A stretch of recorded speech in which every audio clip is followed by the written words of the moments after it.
आदर्श समाज का भाग 93 बताने का प्रयास कर रहा हूँ।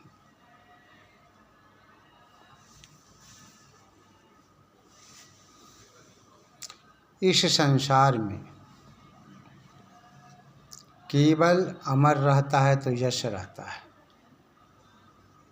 ऐसे लोग आते हैं, लोग जाते हैं, ना जाने कितने लोग चले गए, कितने आएंगे, कितने जाएंगे, लेकिन संसार में नाम उसी का रहता है जो परमपिता परमात्मा की भक्ति में लीन होकर एक आदर्श मानव का रूप लेता है। जैसे भगवान श्री रामचंद्र जी, योगेश्वर श्री कृष्ण चंद्र की, स्वामी दयानंद सरस्वती की, स्वामी विवेकानंद की, स्वामी राम तीर्थ की और गायत्री परिवार के युग प्रवर्तक श्री राम शर्मा आचार्य की, इन सभी महापुरुषों ने समाज में एक आदर्श स्थापित किया और संसार के लोगों से यही कहा कि वो संसार के लोगों, आदर्श जीवन ही एक ऐसा जीवन है जो मनुष्य को उन्नति के शिखर पर ले जाता है। अगर आपका आदर्श जीवन नहीं है तो आप व्यर्थ हैं, बेकार हैं, क्योंकि आदर्श विचारों के द्वारा ही आदर्श मानव बन पाता है। ऐसे तो संसार में बहुत से मनुष्य हैं, बहुत से मानव हैं, मांस खाते हैं, मछली खाते हैं, कुछ ना भी खाते हैं, कुछ शाकाहारी भी हैं, चले जाते हैं मौज मस्ती लेकर। लेकिन शास्त्रों का कथन है इस संसार में जो आता है उसे एक दिन जाना ही पड़ता है। इसलिए हमारा परम कर्तव्य होता है कि हम उस परम पिता परमात्मा की आराधना करें, उपासना करें, जिन्होंने हमें जन्म दिया है, जिन्होंने मेरा निर्माण किया है और जो हमें चला रहा है। हमें किसी की जान पहचान नहीं होती है, लेकिन हम पहचान कर लेते हैं, पहचान हो जाती है और धीरे धीरे वह पहचान अपना हो जाता है, वह मनुष्य अपना परिवार बन जाता है। फिर हम वसुधैव कुटुम्बकम की बात करते हैं।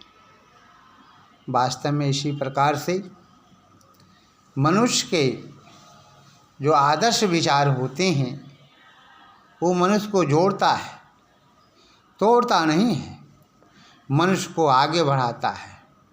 और इस संसार में क्या अमर रहता है? कुछ भी नहीं अमर रहता है, केवल यश।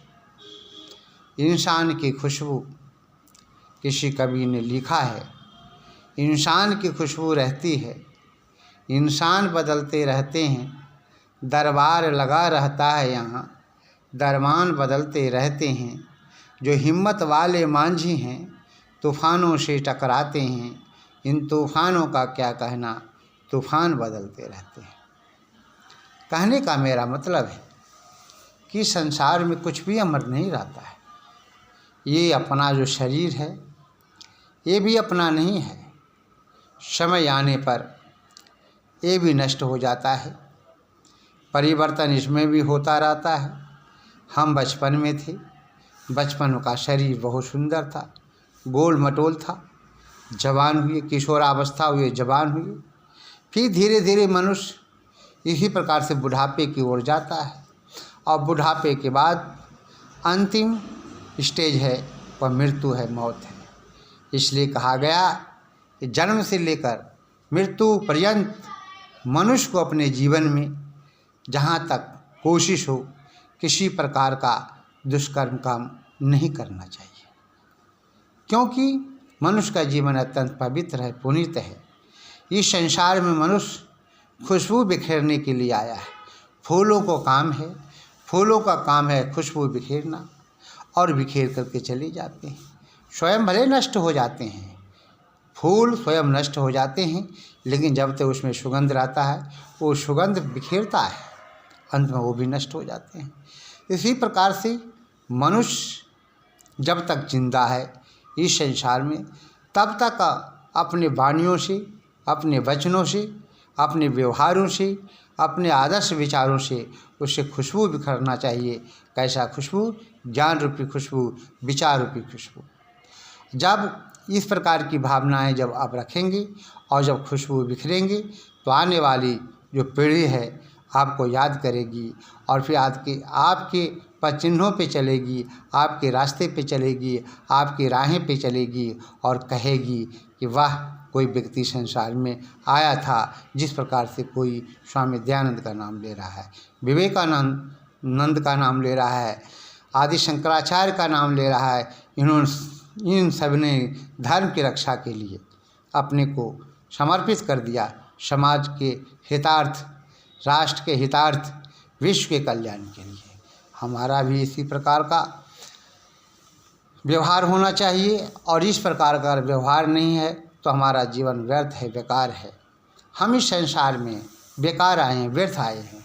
ऐसे तो बहुत संसार में आते हैं, चले जाते हैं, लेकिन जो व्यक्ति अपनी खुशबू बिखेर करके जाता है, संसार उसे ही याद करता है। जिस प्रकार से राम ने सज्जनों की रक्षा के लिए, धर्म की रक्षा के लिए उन्होंने रावण को मारा, राक्षसों को मारा, श्री कृष्ण ने भी धर्म की रक्षा के लिए और सज्जन लोगों की रक्षा के लिए जो है उन्होंने कौरवों का भी नष्ट किया। और कहा जबकि कौरव से कि तुम पांडव को रहने के लिए कम से कम 5 गांव ही दे दो, लेकिन उसने मना कर दिया और कहा कि हम नोक भर, सुई भर जो है ज़मीन उसे हम नहीं देंगे।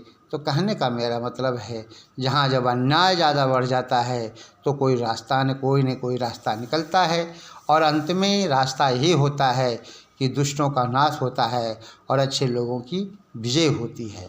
जिस प्रकार से श्री कृष्ण ने विजय प्राप्त किया, जिस प्रकार से भगवान रामचंद्र ने विजय प्राप्त किया, क्यों? सत्य पर वो डिगे हुए थे, सत्य के मार्गों पे चलते थे।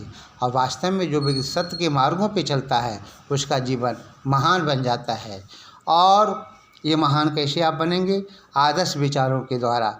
जब आदर्श विचार आपके अंतःकरण से निकलेंगी और जब आप बोलेंगे, किसी को उत्तर देंगे, प्रश्नों का उत्तर अपने आदर्श व्यवहारों से, आदर्श विचारों से, तो लोग कहेंगे वाह, कितना अच्छे लोग ये हैं, कितने अच्छे लोग हैं, अच्छी अच्छी बातें बताते हैं और फिर आपके बताए हुए रास्ते पे चलेंगे।